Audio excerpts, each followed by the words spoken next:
उस भयंकर गुस्से में है, दो मुस्लिम देश आपस में भिड़ गए हैं। 2026 में भयंकर युद्ध का धमाका होने वाला है क्या? अब इसका चैप्टर 2026 में मोदी पाकिस्तान के साथ क्या करने वाले हैं, इसे लेकर पाकिस्तान में भयंकर खौफ अभी से चल रहा है। लेकिन मुनीर के लिए नई आफत तब आ गई जब दुनिया में नए युद्ध के मोर्चे खुल गए। कैसे पाकिस्तान को मोदी का नया भारत मारेगा और कोई बचाने भी नहीं आएगा, आज इसके बारे में आपको बताऊंगा। क्योंकि आप देखिए कि 2025 में दुनिया ने कई युद्ध देखे, रूस यूक्रेन वाला तो चल ही रहा है। भारत ने पाकिस्तान को ऑपरेशन सिंदूर में गजब फोड़ा, इजराइल हमास की जंग हुई। लेकिन 2025 खत्म होने से पहले जंग का ऐसा ट्रेलर दिखा है जिसने 2026 में क्या होने वाला है इसकी झलक दिखा दी है। भाई, साल 2025 खत्म होने से पहले पीएम मोदी के दोस्त पुतिन के घर पे हमला हो गया और हमले का शक यूक्रेन पर जताया जा रहा है। पीएम मोदी जो रूस यूक्रेन युद्ध को बातचीत से खत्म करने की बात कर रहे हैं, वो भी हमले से हैरान रह गए भाई कि पुतिन के घर पे हमला हो गया। पीएम मोदी भी अपने दोस्त पुतिन के घर पर हुए हमले को लेकर टेंशन में। पुतिन के घर पर हमले के बाद रूस यूक्रेन युद्ध भयंकर मोड़ ले रहा है, जिससे ट्रंप अलग हैरान परेशान है। रूस यूक्रेन युद्ध से दुनिया पहले से ही परेशान थी, लेकिन 2026 तो और धमाकेदार होने वाला है। 2026 की शुरुआत में ही दुनिया में कई युद्ध भड़क सकते हैं। भाई, आप देखिए, चीन ने ताइवान को 7 तरफ से घेर लिया है। ताइवान के पास चीन मिलिट्री ड्रिल कर रहा है। चीन कभी भी ताइवान पर अटैक कर सकता है, कहा जा रहा है। उधर दो मुस्लिम देशों के बीच झड़प हो रही है। सऊदी अरब और यूएई के बीच तनाव बढ़ गया है। सऊदी अरब ने यूएई समर्थित गुट पर हमला कर दिया है। इधर पुतिन पर हमले के बाद रूस अलग गुस्से में है। रूस के न्यूक्लियर हमले की आशंका बढ़ गई है। साथ ही 2026 में ऑपरेशन सिंदूर पार्ट 2 होगा और भारत जो है वो पाकिस्तान को फोड़ेगा, पीओके लाएगा, ऐसी भी चर्चाएं हैं। यानी दुनिया में कई नई कॉन्फ्लिक्ट एरिया तैयार हो रहे हैं। कई देशों के बीच तनाव बढ़ रहा है और 2026 में कई और युद्ध भड़क सकते हैं। इन युद्धों के बारे में आपको समझना होगा। भारत की भूमिका क्या होगी, पाकिस्तान पर क्या एक्शन होगा, यह सब बताऊंगा। लेकिन पहले ट्रेलर देखिए।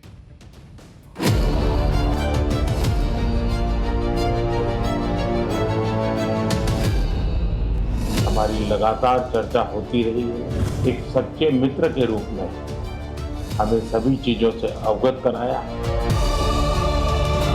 Told me about early in the morning. He said he was attacked. That's no good.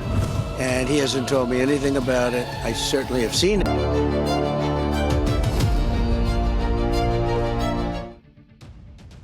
दुनिया में जो नए युद्ध शुरू हो सकते हैं वो आपको बताऊंगा, लेकिन उससे पहले वो खबर जिसने दुनिया के होश उड़ा दिए। रूस और यूक्रेन का युद्ध रुकवाने की कोशिश के बीच ऐसा कांड हुआ जिससे न्यूक्लियर अटैक का खतरा बढ़ गया है। 29 दिसंबर यानी कल रात को रूस के राष्ट्रपति पुतिन के घर पर हमला कर दिया गया। इसकी पुष्टि खुद रूस ने की है। इस हमले में आरोप यूक्रेन पर लग रहा है। पुतिन दुनिया के सबसे शक्तिशाली नेताओं में से एक हैं और उनके घर पर हमला कोई छोटी घटना नहीं है। इस हमले के बाद रूस गुस्से से तिलमिला गया। वहीं ट्रंप अलग हैरान परेशान है कि यह क्या हो रहा है भाई। प्रधानमंत्री मोदी भी पूरी घटना पर नजर बनाए हुए हैं। पुतिन के घर पर हुए हमले का आरोप रूस ने यूक्रेन पर लगाया है। रूस के विदेश मंत्री ने कहा कि यूक्रेन ने रात में 91 लंबी दूरी के यूएवी से रूस के नोवगोराद इलाके में पुतिन के सरकारी आवास पर हमला किया।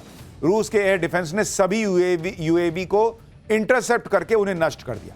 इस हमले में किसी भी तरह का कोई नुकसान नहीं हुआ है, लेकिन हमले के बाद अब यूक्रेन पीस डील पर रूस दोबारा विचार करेगा। आपको पुतिन के घर की सैटेलाइट इमेजेस दिखा रहा हूं। यह तस्वीर नोवगोराद इलाके में पुतिन के घर की है, जो बहुत बड़े एरिया में फैला हुआ है। इसी घर पर ड्रोन से हमला किया गया, जिसे नाकाम कर दिया गया। पुतिन के घर पर हमले से रूस भयंकर गुस्से में है और इस हमले का जवाब रूस कैसे देगा, इसको लेकर दुनिया टेंशन में है। पुतिन के घर पर हुए हमले से पीएम मोदी भी चिंतित है। पीएम मोदी और पुतिन के बीच काफी अच्छे संबंध हैं। दोनों की दोस्ती पुरानी और गहरी है। हाल ही में जब पुतिन भारत आए थे तो पीएम मोदी के साथ उनकी कार में बैठक हुई थी। पुतिन के घर पर हुए हमले पर पीएम मोदी ने चिंता जताते हुए कहा कि रूस के राष्ट्रपति के घर हमले की खबरें बेहद चिंताजनक है। चल रहे राजनयिक प्रयास दुश्मनी को खत्म करने और शांति हासिल करने का सबसे कारगर तरीका है। हम सभी संबंधित पक्षों से आग्रह करते हैं कि वो इन कोशिशों पर ध्यान दें। ऐसे किसी भी प्रयास से बचें जो इसे कमजोर कर सकते हैं। पुतिन के घर पर हुए हमले के बाद यूक्रेन में भी खौफ का माहौल है। यूक्रेन को भी रूस के बदले का डर सता रहा है। इसलिए यूक्रेन ने फौरन इस हमले से पल्ला झाड़ लिया। यूक्रेन ने पुतिन के घर पर हुए हमले पर कहा कि रूस के आरोप झूठे और बेबुनियाद हैं। रूस इस तरह के झूठ पहले भी बोलता रहा है। इस हमले का मकसद क्रेमलिन को यूक्रेन पर हमले जारी रखने का बहाना देना है। ज़ेलेंस्की ने कहा कि रूस पहले ही कीव में सरकारी इमारतों को निशाना बनाता रहा है। यह बहुत जरूरी है कि अब दुनिया चुप न रहे। हम रूस को स्थायी शांति हासिल करने के काम को कमजोर नहीं करने दे सकते। यानी ज़ेलेंस्की ने उल्टा रूस पर डाल दिया कि लोग झूठे बोल रहे हैं। ज़ेलेंस्की ने पुतिन के घर हमले को रूस की साजिश बता दिया। उधर पुतिन के घर हुए हमले से ट्रंप भड़के हुए हैं। ट्रंप ने कहा कि पुतिन के घर पर हमले की जानकारी खुद पुतिन से उनको मिली है और इस बात से वो बहुत ज्यादा गुस्से में है। ये सब करने का ये सही समय नहीं है। यानी ट्रंप को भी आग लग गई कि क्या ये यार यूक्रेन, हम यहां युद्ध रुकवाने की बात कर रहे हैं, ये उधर पुतिन के घर पे हमले कर रहा है। अमेरिका के ही दम पर ज़ेलेंस्की इतने दिनों से रूस से जंग लड़ रहे हैं। सुनिए ट्रंप ने पुतिन के घर पर अटैक को लेकर क्या कह दिया है। President Putin told me about it. Early in the morning, he said he was attacked. That's no good. It's no But good. Russian officials Don't said forget, the Tomahawks. I stopped the Tomahawks. I didn't want that. Because we're talking about, it's a delicate period of time. But This is not the right time. It's one thing to be offensive, because they were offensive. It's another thing to attack his house. It's not the right time to do any of that. Putin वो नेता नहीं है जो इस तरह के हमले भूल जाए, और यही वो बात है जिससे दुनिया परेशान है। एक बात तो तय है कि पुतिन इस हमले का बदला जरूर लेंगे, और वो किस तरह का होगा इसके बारे में अभी से चर्चाएं शुरू हो गई। एक्सपर्ट्स का कहना है कि पुतिन के घर हमले से न्यूक्लियर वॉर शुरू हो सकती है। यह हमला रूस के न्यूक्लियर कमांड सेंटर पर हमला था। पुतिन के घर में खास कम्युनिकेशन नोड्स होते हैं जिससे वो परमाणु हमले का आदेश दे सकते हैं। हमले के बाद रूस अब न्यूक्लियर अटैक कर सकता है। इस हमले से शांति वार्ता खटाई में पड़ सकती है, जिसके बाद दुनिया भर में लड़ाइयां शुरू हो सकती हैं। पुतिन के घर पर हमला चाहे यूक्रेन ने किया या किसी और ने किया, एक बात तो तय है कि अब पुतिन को रोकना बहुत मुश्किल होगा। पुतिन ने रूस के सबसे खतरनाक एयर डिफेंस सिस्टम को एक्टिवेट कर दिया है। अगर पुतिन परमाणु हमला करते हैं तो उस पर अमेरिका भी रिएक्ट करेगा। अमेरिका की एयरफोर्स के खिलाफ पुतिन ने सबसे latest S-500 air defence system activate कर दिया है। आप देखिए कि S-500 सबसे ताकतवर और बेहद खतरनाक एयर डिफेंस सिस्टम है। इसे 5th जनरेशन फाइटर जेट और हाइपरसोनिक मिसाइलों को रोकने के लिए बनाया गया है। S-500 अमेरिका के स्टील्थ जेट F-22, F-35 और बैलिस्टिक मिसाइलों को भी गिरा सकता है। S-500 अपने टारगेट को 600 किलोमीटर पहले एंगेज कर लेता है और 500 किलोमीटर पहले मार गिराता है। यानी पुतिन ने रूस का एयर डिफेंस एकदम अभेद्य बना दिया है, जिसके बाद पुतिन अब कोई बड़ा फैसला ले सकते हैं। लेकिन कहां तो रूस यूक्रेन युद्ध रोकने की बातें हो रही थी और कहां अब यह युद्ध और भड़कता दिख रहा है। इसी बीच नई आफत है कि यूक्रेन युद्ध तो रुक नहीं रहा, दूसरे युद्धों की आहट आ गई है। नए वॉर फ्रंट खुल रहे हैं। इसमें नया वॉर फ्रंट है चीन और ताइवान का। चीन और ताइवान के बीच पुरानी लड़ाई है। ताइवान खुद को अलग देश बताता है। चीन का कहना है कि अरे ताइवान तो उसका हिस्सा है। लंबे समय से दोनों के बीच संघर्ष होता रहा है, लेकिन अब आशंका जताई जा रही है कि चीन नए साल यानी 2026 में ताइवान पर अटैक कर देगा। चीन की सेना ने ताइवान को घेर के सैन्य अभ्यास शुरू कर दिया है। चीन की यह मिलिट्री एक्सरसाइज ड्रिल ताइवान को चारों तरफ से घेर के हो रही है। ताइवान चारों तरफ से समुद्र में घिरा हुआ है और उसी समुद्र में चीन की जो सेना है वो मिलिट्री एक्सरसाइज कर रही है। चीन ने ताइवान को जिस तरह से घेर लिया है, उस तरह की मिलिट्री एक्सरसाइज चीन ने पहले कभी नहीं की। कई लोगों को ऐसा लग रहा है कि चीन इस बार युद्ध करके ही माने। चीन ने खुद इसका वीडियो जारी किया। ये तस्वीरें चीन ने जारी की हैं। इसमें चीन की सेना मिलिट्री एक्सरसाइज करते हुए दिख रही है। खास बात यह है कि चीन इस एक्सरसाइज में ड्रोन, ह्यूमनॉइड और रोबोट्स का जमकर इस्तेमाल कर रहा है, यह भी कहा जा रहा है। कुछ हालांकि AI जनरेटेड वीडियोस भी लग रहे हैं। यह नेक्स्ट लेवल वॉर एक्सरसाइज की तरह है। आप देखिए कि चीन ने इसके लिए कितनी फोर्स उतारी हुई है। चीन के इस सैन्य अभ्यास का नाम जस्टिस मिशन 2025 है। इसमें आर्मी, नेवी, एयरफोर्स और रॉकेट फोर्स शामिल है। वॉरशिप, फाइटर जेट, बॉम्बर मिसाइलों का इस्तेमाल हो रहा है। समुद्री और हवाई टारगेट को निशाना बनाने का अभ्यास किया जा रहा है। बंदरगाहों की नाकाबंदी कर दी गई है। बाहरी दखल को रोकने का भी अभ्यास हो रहा है। चीन जस्टिस मिशन 2025 में अपनी पूरी ताकत दिखा रहा है। चीन के इरादे बहुत खतरनाक लग रहे हैं। चीन की इस मिलिट्री ड्रिल से ट्रंप भी हैरान है। हालांकि ट्रंप का कहना है कि जिनपिंग के साथ बहुत अच्छे रिश्ते हैं और जिनपिंग ताइवान पर हमला नहीं करेंगे। Well, I have a great relationship with President Xi, and he hasn't told me anything about it. I certainly have seen it, but he hasn't told me anything about it, and I don't believe he's going to be doing it.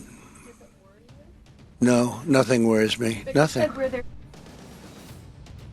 इनको आजकल कोई कुछ बताता है, Putin के घर पे हमला हो गया, इनको बता के हुआ है क्या? चीन इनको बता के करेगा कि मैं ताइवान को ठोकने जा रहा हूं। चीन ने किस तरह से ताइवान की घेराबंदी की है आपको देखना चाहिए। ये मैप देखिए, इसमें ताइवान को के चारों तरफ से चीन की मिलिट्री एक्सरसाइज होती दिख रही है। ये वो जोन है जो चीन ने बनाया है। लाल रंग वाले जो आप जोन देख रहे हैं, आप देखिए ना, 7 जोन है। लाल रंग वाले जोन में चीन की सेना एक्सरसाइज कर रही है। हल्के नारंगी रंग वाले जोन को चीन ने वार्निंग जोन घोषित कर रखा है, और यह सब ताइवान की एयर डिफेंस लाइन के अंदर हो रहा है। यानी चीन की सेना ताइवान के एयर डिफेंस रेंज के अंदर घुसकर लाइव फायर ड्रिल और कॉम्बैट एक्सरसाइज कर रही है। और अब आप बताइए, यह हड़काने जैसा नहीं है कि आप पूरे चारों तरफ से घेर लिए, 7 जोन बना दिए, अब वहीं एक्सरसाइज कर रहे हैं, दूसरी जगह नहीं कर सकते थे। अगर चीन ताकतवर है और अपनी ताकत दिखा रहा है, तो ताइवान कम है। ताइवान भले ही चीन के मुकाबले बहुत छोटा है, लेकिन चीन के जवाब में ताइवान ने भी कमर कस ली है। चीन की कार्रवाई के जवाब में ताइवान ने भी काउंटर कॉम्बैट एक्सरसाइज शुरू कर दी है। ताइवान के रक्षा मंत्रालय ने कहा है कि उनकी आर्मी, नेवी और एयरफोर्स पूरी तरह से तैयार है, अलर्ट पर है, शॉर्ट नोटिस पर पलटवार करने के लिए तैयार है। वहीं चीन की मिलिट्री एक्सरसाइज पर ताइवान ने कहा कि चीन उकसावे वाली हरकतें कर रहा है, ताइवान किसी के दबाव में न आने वाला। चीन ने ताइवान की घेराबंदी कर दी है, पूरा फोकस उसका ताइवान पर है, और इसी बात से पाकिस्तान की हालत खराब हो रही है। भाई, पाकिस्तान अभी तक ऑपरेशन सिंदूर में हुई पिटाई को भूला थोड़ी है। ऑपरेशन सिंदूर के दौरान चीन ने पाकिस्तान की मदद की थी। अब यह अलग बात है कि चाइनीज हथियारों के बाद भी पाकिस्तान बुरी तरह से पिटा। अब चीन ने अगर अपना नया फ्रंट खोल लिया, वो ताइवान के खिलाफ अग्रेसिव हो रहा है, चीन की सेना भी ताइवान को घेर रही है, और अगर वहां युद्ध हो गया तो मुनीर और शहबाज को डर सता रहा है कि अगर भारत ऑपरेशन सिंदूर पार्ट 2 एक्टिवेट करेगा तो पाकिस्तान के साथ कोई खड़ा होगा भी या नहीं होगा, क्योंकि पीएम मोदी कह चुके कि ऑपरेशन सिंदूर तो स्थगित है, बंद तो हुआ नहीं। यानी भारत 2026 में कहीं ऑपरेशन सिंदूर 2 शुरू कर देगा, इसको लेकर पूरी आशंका है। भारत के टारगेट पर पीओके और वहां के आतंकी ठिकाने हैं। पाकिस्तान को डर है कि भारत कहीं पीओके पर हमला न कर दे। ताइवान में उलझा चीन भी पाकिस्तान की मदद नहीं कर पाएगा। अच्छा, मुनीर और शहबाज का सबसे बड़ा डर यह है कि अगर चीन ने मदद नहीं की तो क्या होगा। मुनीर तो पहले से इतना डरा हुआ है कि बुलेट प्रूफ जैकेट पहन के घूम रहा है। शहबाज भी अपने लिए बंकर का इंतजाम कर चुके होंगे, क्योंकि भाई राष्ट्रपति वहां के कहते हैं कि बंकर में छुपने की नौबत आ गई थी जब पार्ट 1 हुआ था। अच्छा, पाकिस्तान के लिए आफत सिर्फ ये नहीं कि इस समय चीन उलझा हुआ है। पाकिस्तान के लिए आफत यह है कि जिन अमीर मुस्लिम देशों के पास भिखमंगा पाकिस्तान कटोरा लेके भीख मांगने जाता है, वो अमीर मुस्लिम देश भी आपस में भिड़ रहे हैं। इस वक्त 2 मुस्लिम देश, सऊदी अरब और यूएई, आपस में भिड़ गए, और इनके बीच में पाकिस्तान पिस रहा है। पाकिस्तान की मुश्किल बताऊंगा, लेकिन पहले सऊदी अरब और यूएई के बीच लड़ाई क्यों है वो समझिए। 2026 में जो नए युद्ध भड़क सकते हैं, उसमें सऊदी अरब और यूएई की लड़ाई भी हो सकती है। सऊदी अरब ने यमन में यूएई के समर्थन वाले एक गुट के हथियारों की खेप पर हमला कर दिया। सऊदी अरब ने जो हमला किया, ये उसकी सैटेलाइट तस्वीरें हैं। इसमें एक बंदरगाह है, इसमें एक बंदरगाह पर शिप से कुछ गाड़ियां उतर रही हैं। सऊदी अरब का आरोप है कि शिप में हथियारों की खेप आई थी, जिसे उसने बम से उड़ा दिया। सऊदी अरब ने यह हमला यमन के मुकल्ला में किया, जो एक पोर्ट सिटी है। हमले के बाद वहां तबाही के निशान साफ देखे जा सकते हैं। सऊदी अरब और यूएई के बीच टकराव की वजह यमन है। यमन के हूती विद्रोहियों के खिलाफ सऊदी अरब लगातार कार्रवाई कर रहा है। यमन में हूती विद्रोहियों का एक गुट सर्दर्न ट्रांजिशनल काउंसिल यानी एसटीसी, जिसे यूएई का समर्थन है। सऊदी अरब का कहना है कि एसटीसी के लिए यूएई ने हथियार भेजे थे, जो सऊदी अरब के लिए खतरा है। इस वजह से सऊदी अरब ने हथियारों की खेप पर हमला कर दिया। इसी के साथ सऊदी अरब ने यूएई को 24 घंटे के अंदर यमन से अपने सैनिकों को हटाने की चेतावनी भी दे दी। वहीं यूएई ने कहा कि जिस खेप पर हमला किया गया उसमें तो उसका हथियार ही नहीं था।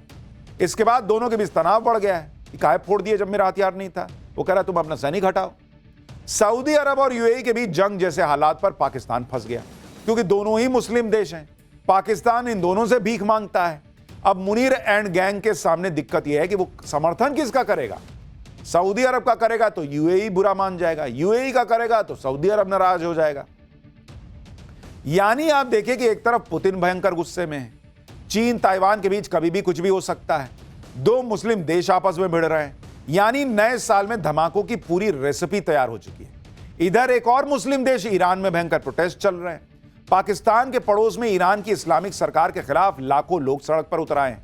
ईरान में सालों बाद इस तरह की भीड़ सरकार के खिलाफ सड़क पर उतरी है। ईरान में खामनेई को सत्ता से हटाने की मांग हो रही है। ईरान का जेन जी भी इस प्रोटेस्ट में बढ़ चढ़कर हिस्सा ले रहा है। इन सब का कहना है कि खामनेई की नीतियों की वजह से ईरान की इकोनॉमी डूब रही है। ईरान में महंगाई दर 42% से ज्यादा है। खाने पीने की रोजमर्रा की चीजें महंगी हो रही हैं। लोगों में इस कदर गुस्सा है कि वो पुलिस के लाठीचार्ज के बाद भी पीछे नहीं हट रहे। पुलिस आंसू गैस के गोले दाग रही है। गुस्साई भीड़ उसके बाद भी नारेबाजी कर रही है। कुल मिलाकर ईरान में पब्लिक ने सरकार के खिलाफ जंग छेड़ दी। तो भैया दुनिया में 2026 में बहुत उठापटक होगी ऐसा लग रहा है।